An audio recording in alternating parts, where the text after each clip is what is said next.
Hello everyone and welcome back to the channel.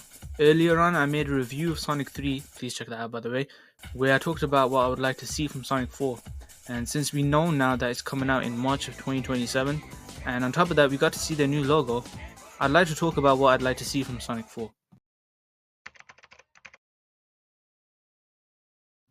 So I think we can all agree that Sonic stories are pretty big in scope most of the time, and to be honest I'm actually impressed with how these movies have taken these stories and compressed them, while leaving the best parts that people remember from the games.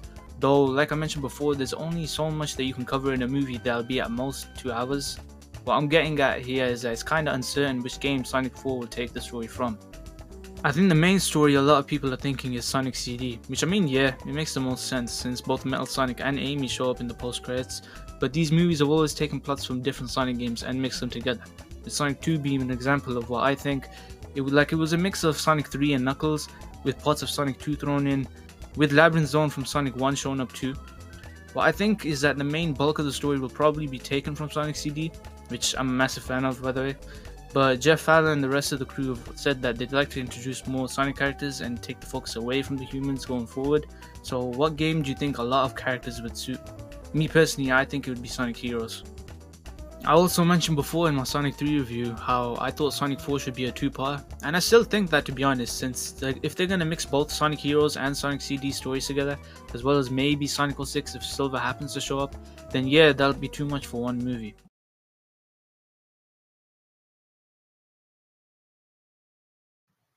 Both Sonic CD and Sonic Heroes have some pretty cool moments that happen in each of the games, and I think if Sonic 4 is going to take stories from them, then it has to include the parts that they're known for.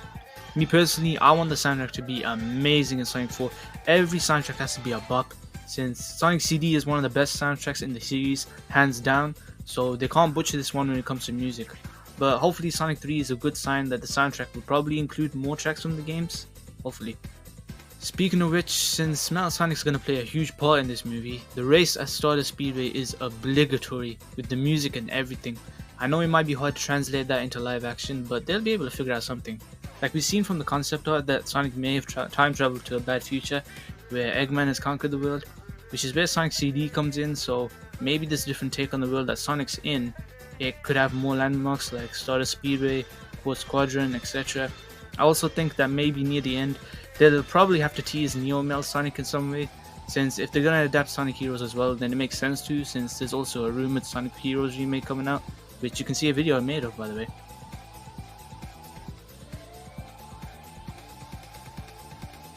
When it comes to the characters in these movies, I think that while they are different from their game counterparts in a sense, which is a good thing, they can still use some improvements though. Like I think Sonic is the main problem with how he just isn't funny like at all. Every time he makes a joke, I like cringe at what he says. Honestly, I'm happy Jim Carrey is still looking forward to playing Eggman, since if he wasn't, these movies wouldn't be half as funny as they actually are. Though the post-credit scene from 3 did make him feel a lot more like his game self, which I think they should be able to keep up in Sonic 4. Just don't have him make pop culture references every 5 seconds.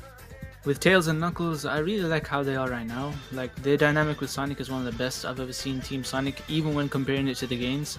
So I don't think there's much for improvement with them. With Amy, I think it's important to make her true to her game self and not try to make her feel like how you see women in the media nowadays. Though I'm not saying she should be like a damsel in distress or anything. Now with Metal Sonic, I think it's important to make it so that he's straight up evil from the jump. Up until now, Sonic's been able to use basic talk no jutsu on any bad guy he's come across, but Metal's not that kind of guy, he's just a straight up hater. So I want to see how Metal Sonic would react to a scene where Sonic would try to convince him to be good, only for Metal to reject him. That'll easily tell him apart from the others, and it'll definitely set him up as a good villain for Sonic 4, potentially Sonic 5 if they decide to go through with that.